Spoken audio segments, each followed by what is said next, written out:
গত কয়েক দশক ধরে আফগান তালেবানের সবচেয়ে ঘনিষ্ঠ মিত্র ছিল পাকিস্তান। ৯০-এর দশকে ভারতের সঙ্গে কৌশলগত প্রতিদ্বন্দ্বিতা এগিয়ে থাকতে ইসলামাবাদ তালেবানকে সমর্থন দিয়েছিলেন। কিন্তু সেই দীর্ঘদিনের বন্ধুত্ব এখন স্পষ্ট ফাটল দেখা যাচ্ছে। আজ ভোররাত আফগানিস্তানের একাধিক শহর পাকিস্তান বিমান হামলার খবর নিশ্চিত করেছে দুই দেশেই। সীমান্ত সংলগ্ন তালেবান সামরিক পোস্ট, সদর দপ্তর এবং গোলাবারুদের ডিপো লক্ষ্য করে এই হামলা চালানো হয়েছে। পাকিস্তানের প্রধানমন্ত্রী খাজা আসিফ বলেছেন, পরিস্থিতি এখন কার্যত সরাসরি যুদ্ধের রূপ নিয়েছে। গত রোববার পাকিস্তান আফগানিস্তানে কিছু জঙ্গি আস্তানায় হামলা চালানোর পর থেকেই উত্তেজনা বাড়তে থাকে। এর আগে সীমান্ত সংঘর্ষ দুই দেশের কয়েক ডজন সেনা নিহত হয়েছিল। তুরস্ক, কাতার ও সৌদি আরবের মধ্যস্থায় যুদ্ধবিরতি হলেও সেই শান্তি ছিল খুবই ভঙ্গুর। এই দ্বন্দ্বের মূলে রয়েছে পারস্পরিক অবিশ্বাস।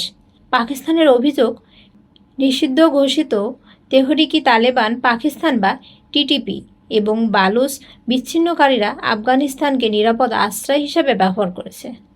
২০২২ সাল থেকে পাকিস্তানে টিটিপির হামলা বেড়েই চলছে। অন্যদিকে কাবুল পাল্টা অভিযোগ করেছে, পাকিস্তান তাদের শত্রু ইসলামিক স্টেট বা আইএস যোদ্ধাদের আশ্রয় দিয়েছে, যদিও ইসলামাবাদ তা অস্বীকার করেছে। টিটিপি কারা? ২০০৭ সালে পাকিস্তানের উত্তর পশ্চিম অঞ্চলের কয়েকটি জঙ্গি সংগঠন মিলে গঠন করে এই গোষ্ঠী। তারা পাকিস্তানে বহু আত্মঘাতী হামলা চালিয়েছে।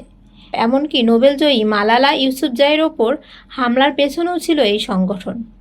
সামরিক শক্তির দিক থেকে দুই দেশের ব্যবধান বিশাল। পাকিস্তানের সক্রিয় সেনা সদস্য ৬ লাখেরও বেশি এবং রয়েছে শত শত যুদ্ধবিমান ও পারমাণু অস্ত্র। তুলনায় তালেবান শক্তি অনেক কম এবং তাদের কার্যকর বিমান বাহিনী নেই। বিশ্লেষকদের মতে পাকিস্তান হয়তো সামরিক অভিযানে জোরদার করবে, আর তালেবান সীমান্তে ছোট ছোট হামলার মাধ্যমে পাল্টা জবাব দেওয়ার চেষ্টা করবে। দীর্ঘদিনের এই মিত্রতা এখন রূপ নিয়েছে উত্তপ্ত সংঘাতে।